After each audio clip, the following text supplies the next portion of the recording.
Thank you very much indeed. So a very warm welcome also from my end to this igloo and to the presentation of Bellin's virtual network bank. My name is Sebastian Niemeyer, head of GTB services at Bellin, and today I'm really proud to present to you the most ambitious project in electronic banking, at least according to a post on LinkedIn Jack Large, who is the owner of a Treasury blog, posted today.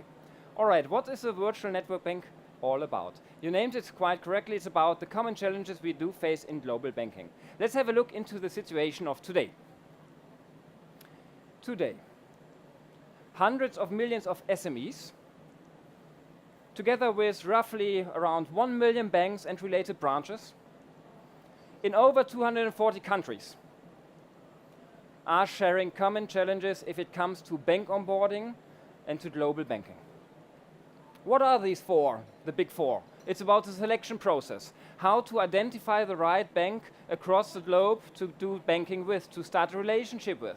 If you have identified the banks you're potentially interested to open an account with, you're entering lengthy and sometimes painful contractual negotiation.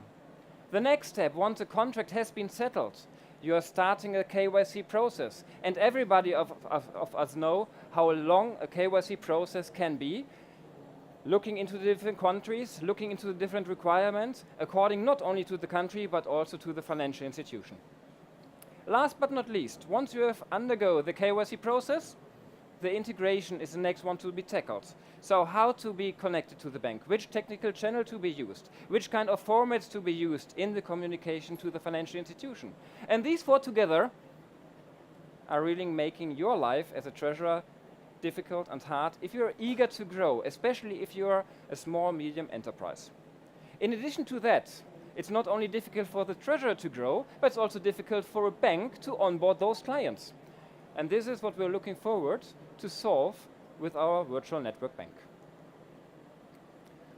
All right, if we are looking into the picture and you just imagine that you are just dealing with one financial institution, the picture seems to be pretty much okay. Still, you do have to deal with different counterparties at the bank for the selection process, for the contractual framework, for the know your customer principle to be followed and the rules, and last but not least, the technical connectivity. But as we are in Barcelona today, let's draw this picture to completeness, because you're not dealing with one bank. You're dealing with many banks, and the banks are dealing with many corporates. And then the picture becomes some kind of piece of modern art. In Barcelona, this might fit, but in the Treasury community, this is not a real benefit. So today, bank relationship management means drown, struggle, repeat. For every country you're going to conquer as an SME, you have to undergo these processes. Of course, you may think, why is this an issue? I'm sticking to my global transaction bank to make this happen. But trust me, in not every country, the global transaction bank is able, due to their size and their presence, they would like to be present in every country to offer the best solution for local services. So maybe you're normally aiming, going with a local champion, a local bank champion in that country, but you are not able to do so because of the process which you need to tackle first. And this is exactly what we are going to solve. So it's time to unite the community. And it's really a community of treasurers and financial institutions, because we do share the common pain of bank onboarding. And this is how it works.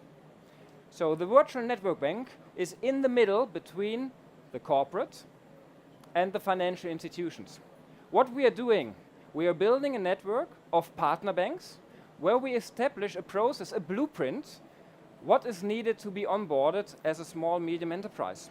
So we will conclude with the financial institutions here, a selected number of financial institutions in the specific countries. How should this process look like to make your life easier? So what is your contract looking like? We will have the contract at our fingertips. How is the fee structure looking like? We will have transparency in the fees. What about the KYC process in your country for your specific institution? Because this is what we need to tackle. We will not heal the challenge of KYC, but we don't want to, because I truly believe that KYC is there for a reason. But we need to make it easier. We need to make it not that painful anymore. So once we have established this blueprint being supported by the technical connectivity, so the services the financial institution is able to offer, the formats to be used, the channels to be used. And the corporate is now looking forward to open an account in Brazil, in Russia, in Nigeria, you name it. These are the countries where it's really interesting to open an account and where it's really difficult. We will open our cupboard, we will have all the documents in place which are needed, and we will guide the corporate client throughout the whole process end to end. Why is it possible to do so?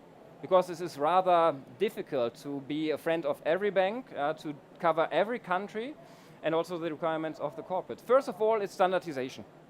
So as I mentioned, we are looking forward to tackle here the SME market. Normally, the SMEs, they do not have the idea to tell a bank how a contract should look like, but they are happy to be able to open an account for standard banking services. So they are not really starting the whole negotiation process because they do not have that buying power.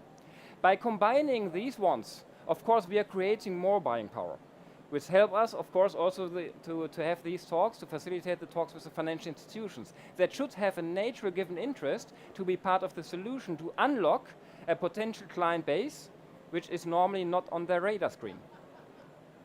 All right. Next thing, of course, to happen here at the virtual network bank, to be able to complete the scenario here, is next to standardization, to have the blueprint in place for all the ongoing processes to be established, and also to concentrate on a limited number of banks, as I mentioned beforehand. So we are not looking forward to have every bank here.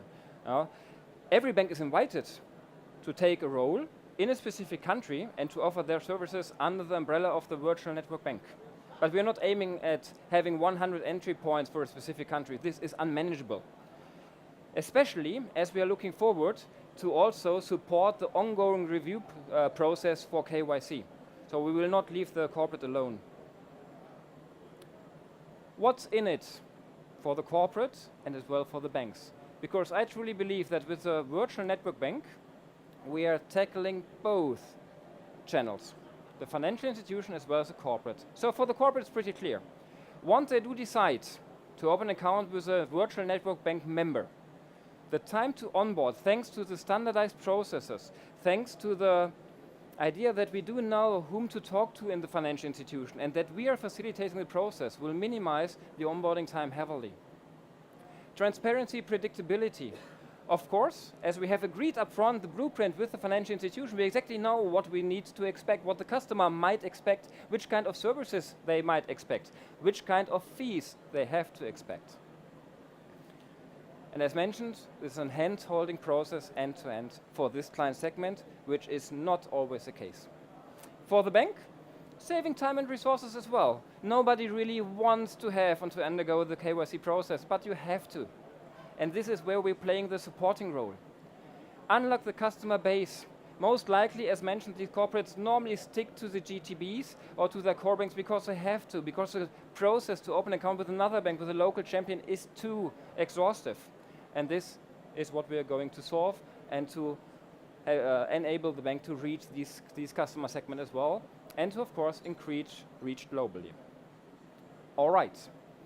But there is one more thing.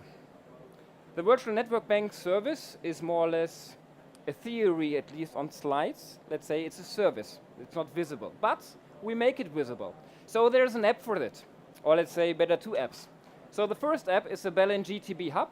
It's a global directory of banks with what we can put 1 million banks into your pocket, and we do show the virtual network bank members here prominently. So it's easy for you to identify the ones you need to bank with or you would like to bank with in a specific country of your interest. With Bellin Connect, which is a default app you will have being a virtual bank network member,